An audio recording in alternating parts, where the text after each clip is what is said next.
Ինձ ավելի հետաքրքիր է ուսումնասիրելը եւ ես կուզեի ձայնը լսել այնպեսին, ինչպեսին ինքը կա։ Ինչ որ բան չի ստեղծվում հենց այնց։ Բան պետք է քանդվի, որ նոր ձևով կազմակերպվի։ Զգացի, երբ որ անում եմ այդ քաոսը, ոնց որ մտքումս այդ կարծես այդ քաոսը հետո շարունակվի, զգացողություն կա կամ տպավորություն է, որ սա լսելու ժամանակաշրջան է, ոչ թե գրելու։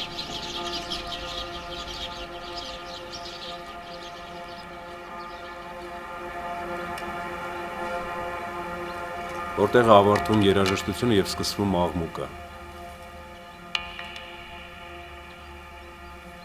Ինչ է փնտրում կոմպոզիտորը մեր օրերում եւ փոխակերպման ինչ ճանապարհ է անցնում։